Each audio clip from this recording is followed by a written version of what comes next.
only for our defense agencies, and I'm all in for a strong national defense, but not at the expense of what makes this nation worthy of fighting for and dying for. Like the life-saving research underway at the National Institutes of Health that is seeking groundbreaking discoveries to cure the diseases that many of our families face, the Alzheimer's that took my mother's life, the Parkinson's of my neighbor, the challenges in cancer that so many of our families have, the protection provided by the Centers for Disease Control and Prevention, the education funding we provide to public schools throughout the country, the beautiful national parks that are the envy of the world and the national treasure of the United States. Congress has a responsibility to make smart investments in our people and our communities, like funding for our community health centers that so many hardworking people across the country depend on for access to care. Now, I know that some of my far-right Republican colleagues are offended by the mere concept of publicly funded community centers. They don't see the critical value these health centers offer to our communities, places where doctors and health providers serve every patient who walks through the door, regardless of whether or not she has private insurance or Medicare, Medicaid, or no coverage at all takers, providing quality health care. But that doesn't change the reality that our communities depend on these health centers, and therefore they depend on us to provide the funding. That's not in this CR. I'd also like to remind my Republican colleagues and President Trump to own up to the rotten reality that they are all talk and no action on the opioid crisis that has claimed the lives of thousands of Americans in recent years. They want to gut Medicaid. And they have even, some, not all, but some have even gone so far as to blame Medicaid for the opioid crisis, as if that makes any sense. I invite my Republican colleagues to come home to New Jersey with me and meet some of the Americans who credit Medicaid with getting their lives back on track and addiction-free. But again, whether we're talking about community health centers or the opioid crisis or the pensions of our workers, people who worked a lifetime, worked really hard, and through no actions of their own find their pensions in jeopardy after having worked a lifetime, this doesn't do anything to help them in that regard. That's one of the reasons we want a full funding of the government and to meet that challenge as well. Instead of dealing with the challenges that face Americans in their lives every day, whether they're wondering about the state of their pensions while trying to pay for their kids' soaring tuition bills, struggling to make ends meet with stagnant paychecks that have barely budged in decades, helping ailing parents who need long-term care, caring for their young children when their employers provide no family leave. I could go on and on. But the bottom line is that none of these challenges get any attention from my Republican colleagues here in the House and the Senate in terms of this budget. They spent the first half of 2017, last year, in a relentless effort to strip millions of Americans of their health care coverage. Relentless. Relentless. And then when the American people spoke out and beat back Republican efforts to repeal the Affordable Care Act, they gave up and they set their sights on corporate tax cuts. They let funding for the federal government lapse in September and decided not to do anything about it. They had bigger fish to fry, borrowing trillions from China and padding the pockets of a bunch of corporate fat cats. That's where they spent their time and energy. Tax cuts for the wealthiest 1%. And guess what President Trump's strategy is to distract the American people from his party's failure to govern? Well, it's by fanning the flames of fear and bigotry. I was incredibly disappointed to see the ad released by the president's re-election campaign yesterday, which accused Democrats of sympathizing with violent criminals. But I can't say that I'm surprised. The fact is that whenever President Trump's own failures of leadership reflect negatively on him, he responds in the same way.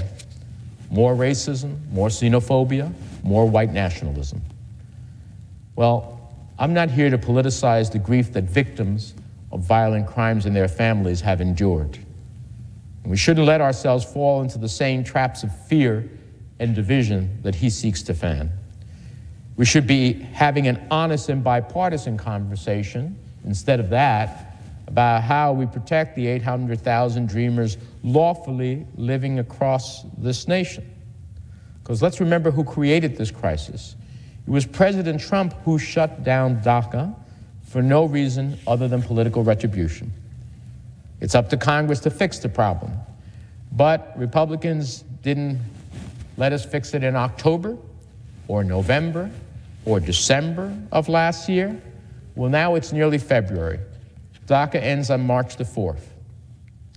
So when I hear Leader McConnell say there's no rush, no urgency, it doesn't expire until March the 4th, well, tell that to the 16,000 young people who lost their status already. Tell that to the 122 dreamers who lose their status each and every day. Tell that to the thousands of American children now living with the fear that their parents will be taken away. That's right. Nearly 25% of DACA recipients have started families of their own. Is this the party of family values that refuses to have action to keep families together? That's what I thought was a core element, keeping families together. We presented the president with a real bipartisan compromise that protects the 800,000 dreamers from deportation, embraces the call for more merit-based immigration, gave billions of dollars to the president's border security priorities. Hard choices. I don't like some of those, but I agreed to them. That's what the president asked for. But how can we strike a deal with someone who won't take yes for an answer, who continues to betray his own instincts in order to satisfy the most far-right elements of his party? And how are we supposed to believe Republicans who say they want to do right by America's dreamers when at every chance you have the opportunity to do something about it, you don't? Likewise, how are we supposed to believe you are going to start treating your responsibility to govern seriously when you can't keep the government's lights on for more than a couple weeks at a time? Republicans keep asking for short-term extensions when they had months to chart a real course forward for our domestic and defense spending priorities. Instead, the majority spent all of their time trying to strip health care away and then saddling our grandchildren with debt and padding the pockets of the rich and powerful. Make no mistake, Democrats are willing to work across the aisle. I have on many occasions, on foreign policy, on the children's health insurance. That legislation, as it passed the Finance Committee, had 7 Republicans on it. And on many other things, including immigration. Part of the Gang of 8, 4 Republicans, 4 Democrats. Part of the Gang of 6, 3 Republicans, 3 Democrats. We're ready to help our colleagues in the Republican majority finally answer the hard questions and come up with solutions that fully fund the United States government. But what we don't want is yet another month in which the Congress perpetuates the mindless sequestration caps hampering our military readiness and our long-term success. We don't want yet another month in which we fail to deliver relief to our communities struggling with addiction amid the opioid crisis. We don't want another month kicking the can down the road on disaster relief that Americans in California, in Florida, and Texas, and Puerto Rico deserve so desperately. We don't want another month without long-term commitments to our men and women in uniform, our veterans, our health centers, our workers, our children. Simply put, we don't want the Trump shutdown. So let's reopen the government with a short CR that keeps everyone here in Washington at the negotiating table working on a long-term bill that reflects the priorities of the American people. With that, Mr. President, I yield the floor. The senator from Mississippi. Mr. President, As we all know, our government is now in its second full day of a shutdown. Public opinion is swinging against what is happening, and as that occurs, it has been interesting to me to see that the talking points have changed on the part of congressional Democrats. We've just seen an example of that here on the Senate floor. But let's first look at a few uncontested facts.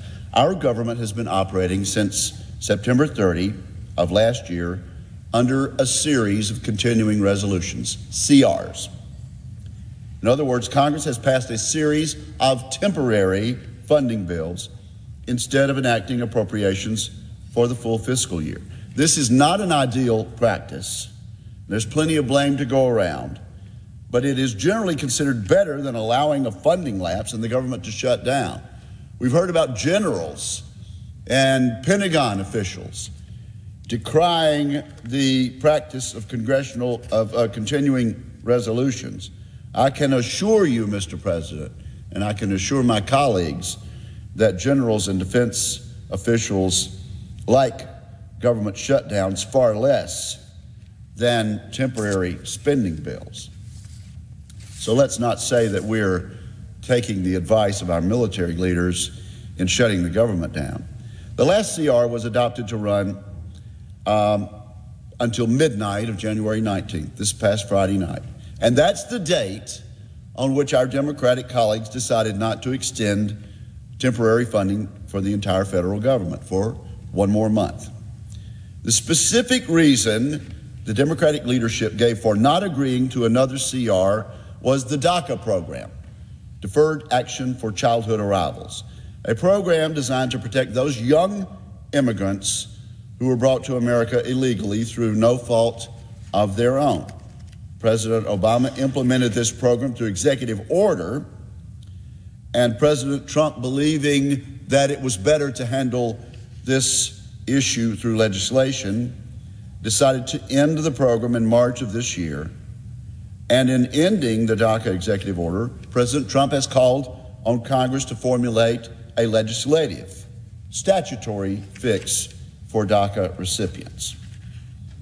We should bear in mind that Republicans and Democrats have been working on a DACA solution and continue to work on a DACA solution, and will continue to do so. There are other important immigration issues I believe should be attached to the DACA issue, including the funding of a border wall and the replacement for chain migration. Chain migration, as we know, is the practice of allowing immigration lottery persons to bring in a host of relatives to the United States.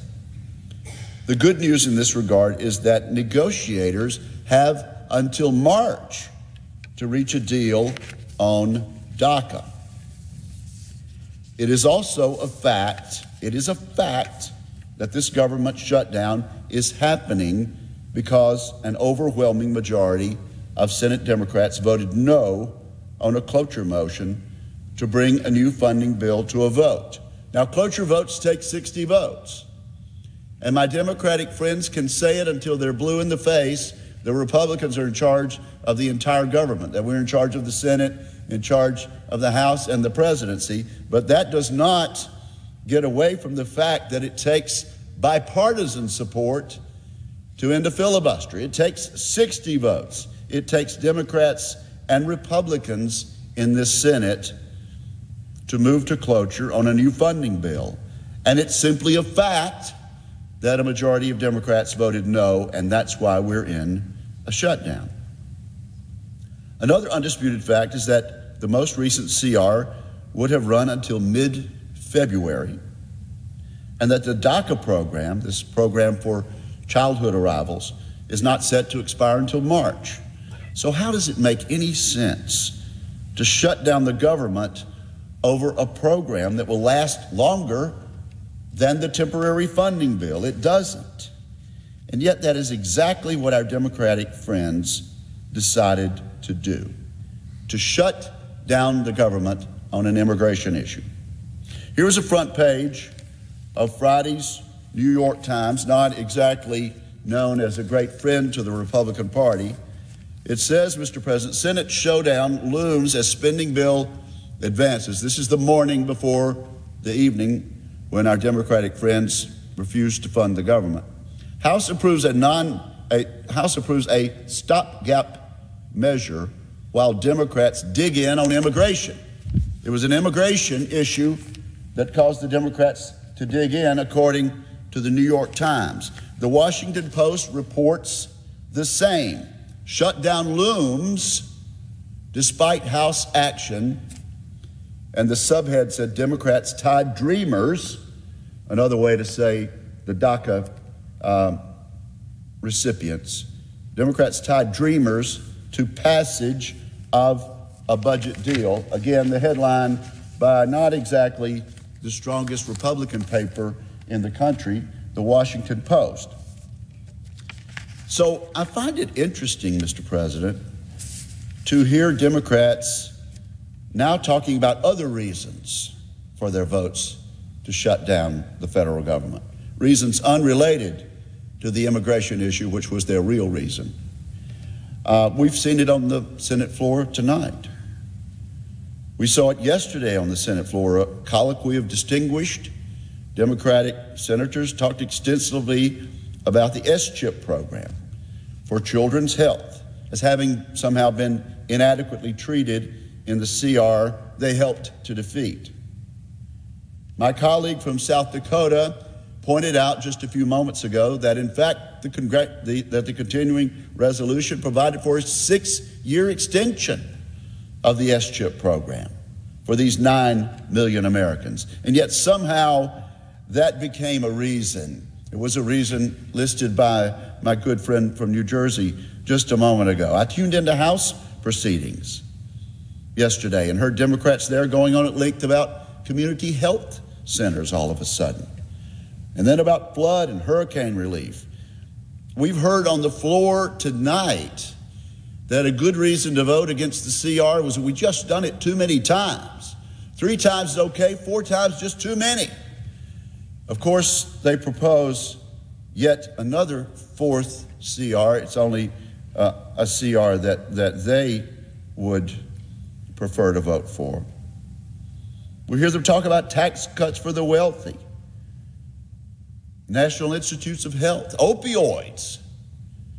This Congress has done marvelous work for this pressing opioid program. Medicaid has been mentioned. Medicaid, Mr. President, is a mandatory program, has nothing whatsoever to do with the year-to-year appropriation bills. We just heard every reason in the world other than the reason that the national press has pointed out. This is an immigration dispute that doesn't even ripen till March.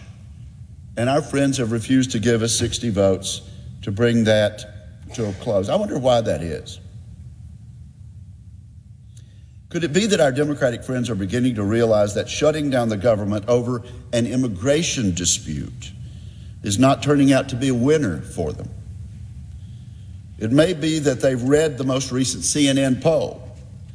That poll showed 56% of Americans saying that approving a budget to avoid a shutdown is more important than continuing the DACA program.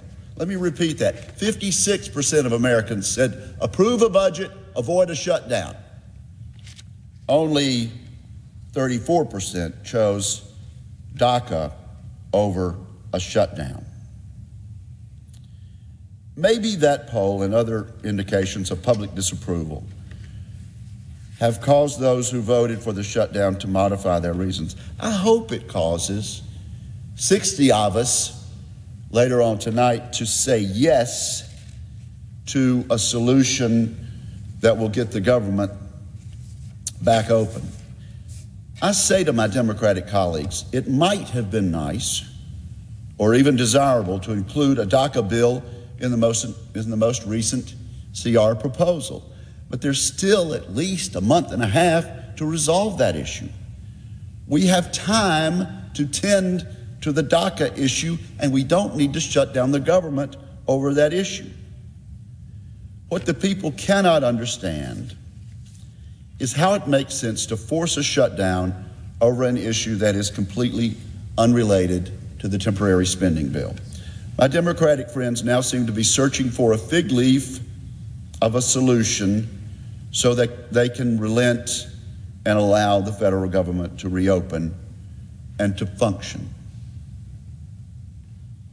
I hope they find that reason. Maybe a 3-week CR is that vehicle. If a solution is agreed to, it will take about that long to actually write the legislation, but something needs to give, Mr. President, and it needs to give tonight. The American people need this shutdown to end. Our adversaries around the world need to see that we can get our act together. And our military, our security personnel, and all of our public servants deserve the right to get back to the jobs they've signed on to do. Thank you, Mr. President. I yield the floor. And suggest the absence of a quorum. The clerk will call the roll. Mr. Alexander.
I'm going to talk about our responsibility here in the United States Senate to reopen the government, to get back to work, solving real problems, and to fix the system around here so that we aren't tempted to play political games with government shutdowns in the future. We're now in the second day of what I think is kind of a senseless shutdown. It's not helping anybody. A lot of disruption, dislocation, dysfunction for no reason. The situation was perhaps best described by Democratic leader Chuck Schumer in 2013 when he said, and I quote, "Look, I believe in immigration reform. What if I persuaded my caucus to say I'm going to shut the government down and I'm not going to pay our bills unless I get my way? It's a politics of idiocy, of confrontation, of paralysis," end quote. I think Chuck Schumer was right. And by the way, I think the lesson of 2013 and that shutdown is that they don't work. I think they're a bad idea. They're unnecessary disruptions. They hurt our economy. They hurt families. They hurt our troops. And by the way, ultimately, they also cost the taxpayers more money, not less. That's been the history. That's why for 6 years now, I've been fighting to pass legislation called End Government Shutdowns.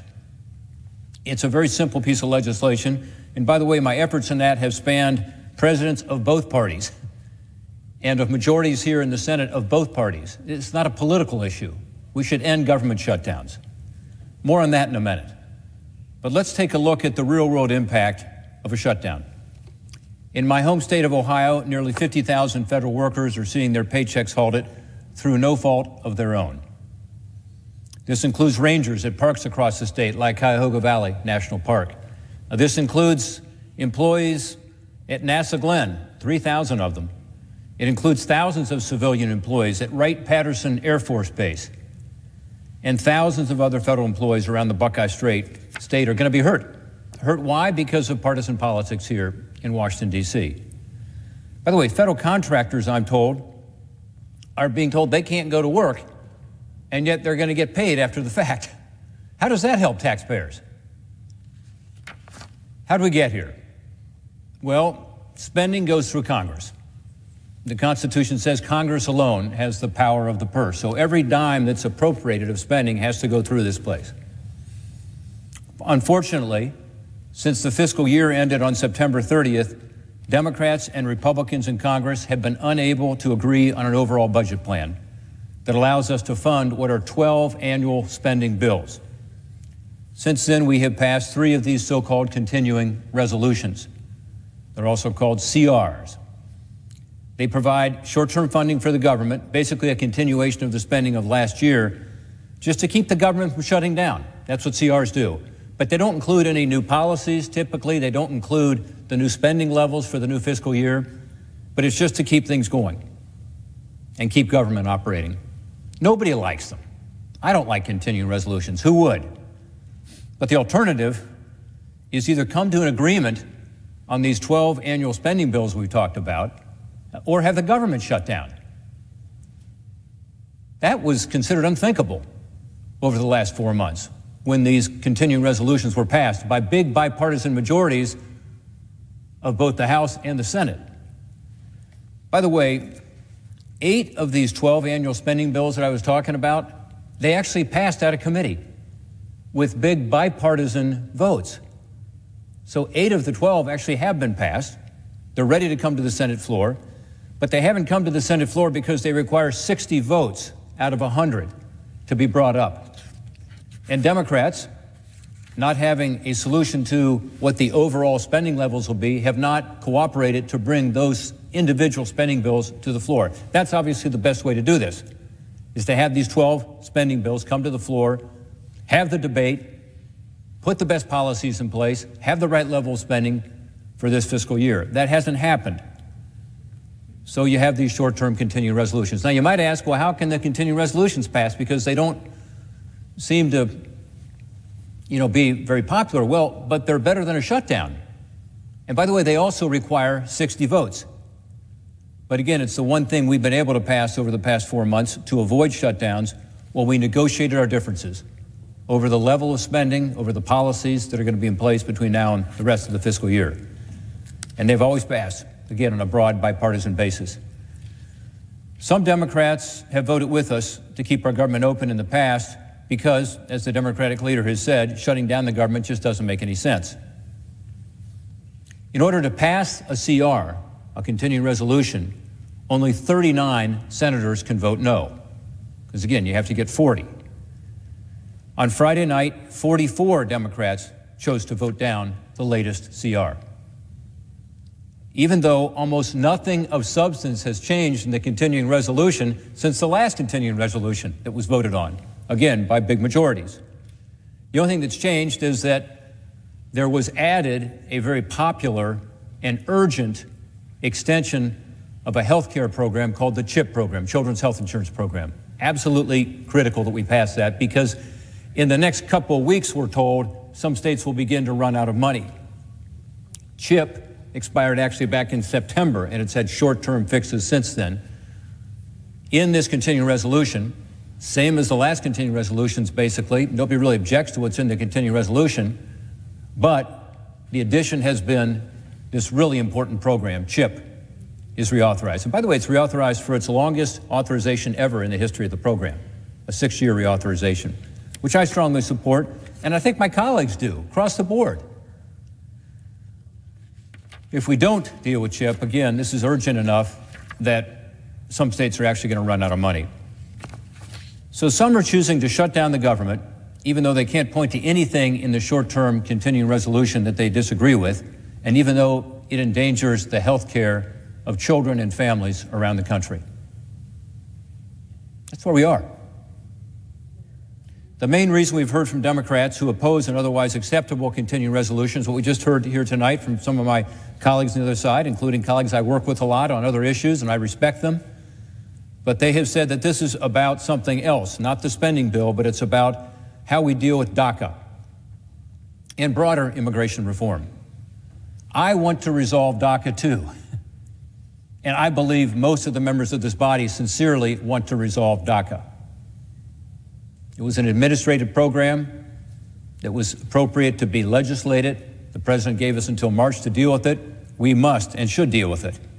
And there's an ongoing good faith effort to resolve the DACA issue as well as broader immigration issues like border security. And to do all that before DACA expires on March 5th, which is 6 weeks away. There's been a lot of finger pointing, and there's always plenty of room for that around here, let's face it. But the situation is clear. We are in day 2 of a shutdown because my Democratic colleagues are holding hostage the entire federal government and children in need of health care through CHIP for a non-spending issue that is being worked on, and we all know expires on March 5th, and we need to deal with.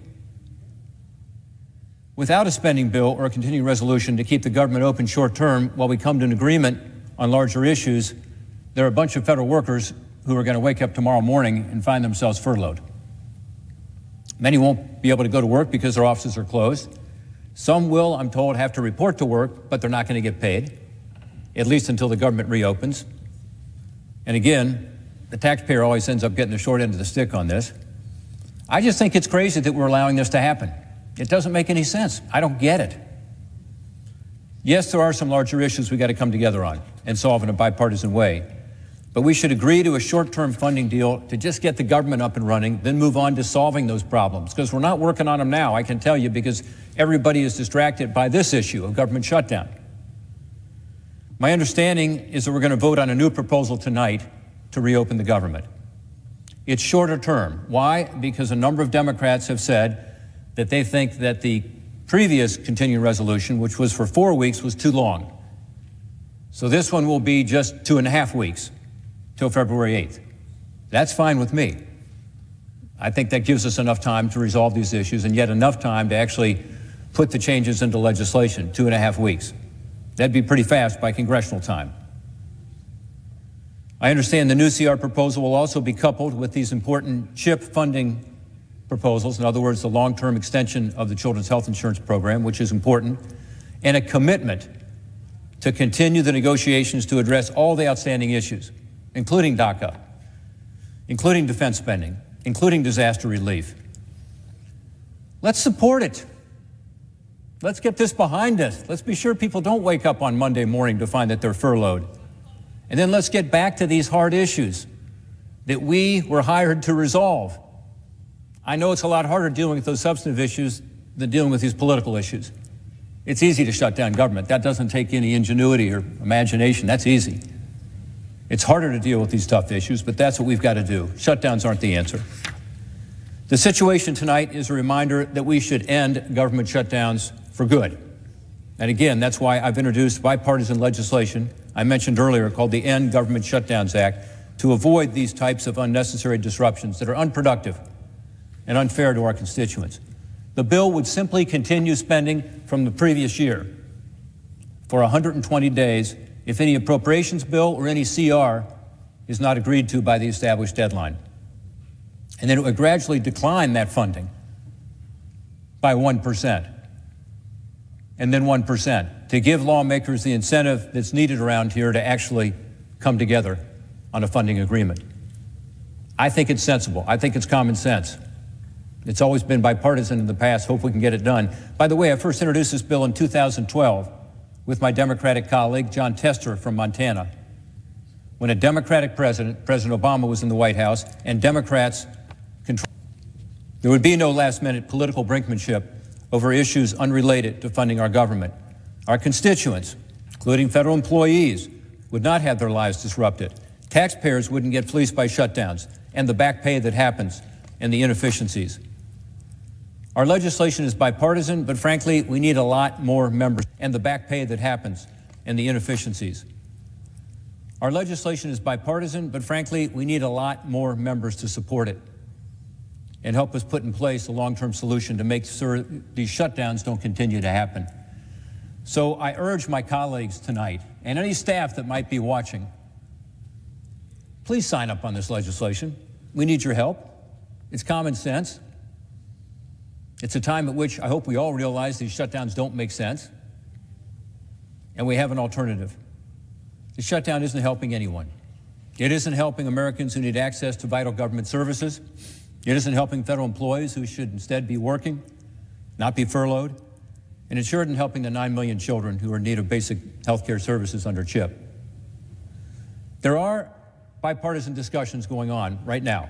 I've talked to colleagues on both sides of the aisle this afternoon and this evening. I think those discussions have been productive. Let's hope they're successful. Let's hope we can resolve this thing tonight. Let's hope we can have a vote to give the American people the certainty and predictability they're looking for.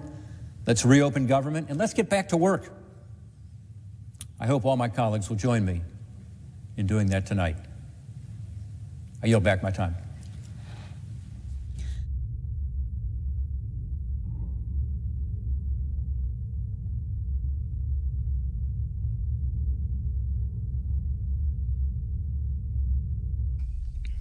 So here we are back live looking at the Senate floor, kind of a watching and waiting approach today here at C-SPAN.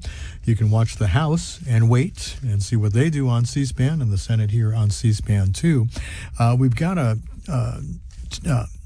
tweet from Chad Pergram from Fox News. He covers Congress for Fox News, and he says multiple sources say the sides are hoping to move toward a possible 10 p.m. Eastern vote on something and toss the 1 a.m. Monday vote ending debate on the 3-week CR to reopen government.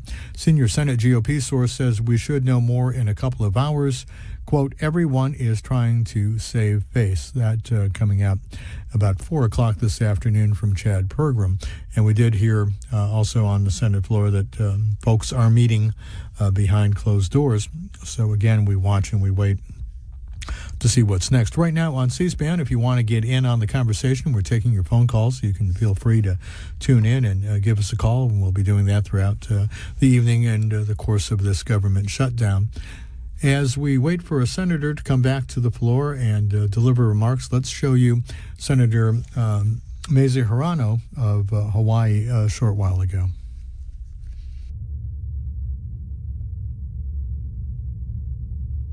Donald Trump was a private citizen during the last government shutdown. He said, and I quote, "Problems start from the top, and they have to get solved from the top.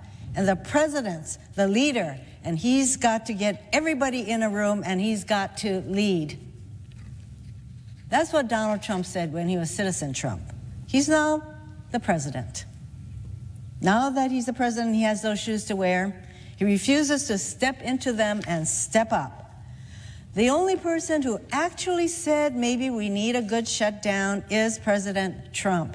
Although I have to say recently, the Office of Management and Budget Director Mick Mulvaney also said it was cool to shut down the government. Unbelievable. Definitely not cool. This attitude may explain why the president keeps shooting down bipartisan efforts to prevent a shutdown. Republicans control the House and the Senate. I don't know why we have to keep reminding Republicans that they control the House and the Senate. There is no reason for the majority leader and the speaker to enable this Trump shutdown to continue. There is no reason to wait on the president to tell them to do whatever or tell them what he believes, because Donald Trump is a changeling. He is incapable of being consistent. I witnessed this 2 weeks ago when I went to the White House with a bipartisan group of members of Congress to find a path forward to protect the Dreamers. During the meeting in front of all of us and on national TV for over 50 minutes, Donald Trump promised to sign whatever bipartisan compromise that Congress came up on that promise. This pattern repeated on Friday when the Democratic leader discussed a broad bipartisan compromise with the president to keep the government open. And after agreeing to, or appearing to agree on a framework, the president shortly thereafter said no, once again. This is Donald Trump's shutdown. It's important to understand who is responsible for his shutdown. He himself said it's the president who's supposed to be bringing everybody together. But frankly, it's more important to end the shutdown. It's time for Congress to lead. Congress is a separate branch of government. and we should start acting like it. We can come to a broad bipartisan agreement on nearly every part of a deal to end the shutdown. We can reauthorize the Children's Health Insurance Program that provides health insurance to 9 million children all across the country. We can fund community health centers that provide health care for hundreds, literally hundreds of millions of people in our communities. We can protect the dreamers. We can fully fund the Department of Defense and provide funding parity for critical domestic programs. Congress shouldn't wait around for the president to make up his mind. Let's do our jobs. I support passing a very short-term funding bill, somewhere between 1 and 3 days, which we have proposed, to sustain the urgency in getting this done in as short a time as possible. So a multi-week extension of government funding that allows the president, the majority leader, and the speaker to kick the can down the road and pit one group against another is not the way to go. The Republicans continue to pit the Children's Health Insurance Program against dreamers. They pit funding for troops against dreamers, pitting one group after another, on and on.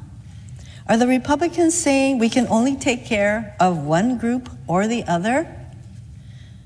Do we cut off the right arm or the left arm? We've seen this pitting one group against another strategy at work all week. Authorization for the Children's Health Insurance Program expired September 30th, months ago. But the majority leader waited until now to put it up for a vote because he hoped to use it as leverage to divide Democrats and leave dreamers out in the cold, pitting one group against another. And just as a reminder, guess who spent months and months trying to take away health care from millions of Americans, and more months to provide the richest 1% of people and corporations in our country huge tax cuts, all behind closed doors? The Republicans. That's who. We could have and should have funded the Children's Health Insurance Program months ago. We could have come to a compromise on dreamers months ago. The majority leader has come to the floor repeatedly to argue there is no urgency to protect the dreamers or the DACA participants, that we have months to find a solution. Doesn't he know that more than 16,000 people have lost their DACA protections since Donald Trump cruelly and cynically ended the program in September? And every single day, 122 DACA recipients lose their status. These young lives are on hold. They are scared. They are afraid of being kicked out of the only country that they know and love. That is the United States of America. Over the past few days, we've heard the president and the majority leader continuously disrespecting these inspiring young people by referring to them as illegals.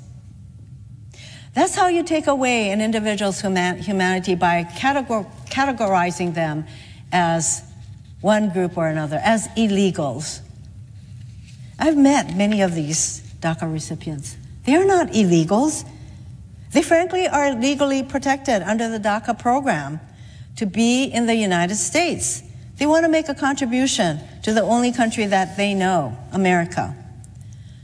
Dreamers like Leonardo from Oregon, who came to my office in late December to share his immigrant story and why he's fighting to be able to stay in the United States. Leonardo came to our country with his siblings and his mom, who was fleeing an abusive marriage. Growing up, Leonardo hardly saw his mom, who took public transportation to work the night shift and slept most of the day. He told me that as he's gotten older and he had to work so hard to make ends meet, he truly appreciates the sacrifices his mom made to ensure that he had food and clothes. Like many young high school students, Leonardo dreamed of going to college. Because he was ineligible for financial aid as an undocumented student, he saw athletics as a path to pursue his dreams. Leonardo got a scholarship offer from a small school, but at precisely the moment he thought his dreams came true, he learned the school was unable to fulfill its promise because Leonardo was undocumented. Put yourself in his shoes. His heart was broken. Leonardo's life changed when he was able to sign up for DACA. He enrolled in community college to study chemistry and hopes to become a pharmacist one day. Leonardo told me that DACA didn't just allow him to access a better quality of life. He said it changed how he values himself as an individual and as a person, that he was more than his status, that he was a human being, not an illegal, that he was a human being. When I asked him why he came all this way to share his story, he said, I quote him, "What we're doing here really encompasses what it means to be an American. The idea that we have to fight for justice, that we have to fight for dignity, that equality surpasses any status, that our humanity surpasses any status." Thank you, Leonardo. I agree. This is a pivotal moment for Congress. Are we going to continue to bend to the whims of an unpredictable, mercurial, and unreliable president? Or will we come together on a bipartisan basis, behave like the separate branch of government that we are, and reauthorize the Children's Health Insurance Program, fund community health centers, protect dreamers, and provide parity for defense and domestic programs in a long-term budget deal? I respect my colleagues on the other side of the aisle. What I don't respect is holding up this process, knowing full well that we can come up with a bipartisan way in 2 days, even 1 day, to end this shutdown. Mr. President, I yield the floor.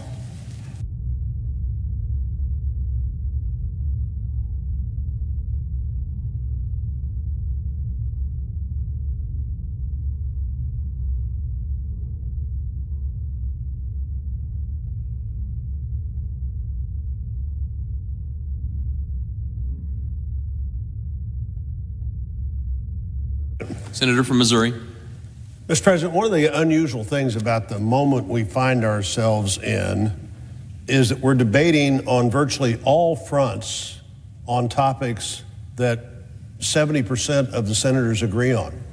When you look at the appropriating bill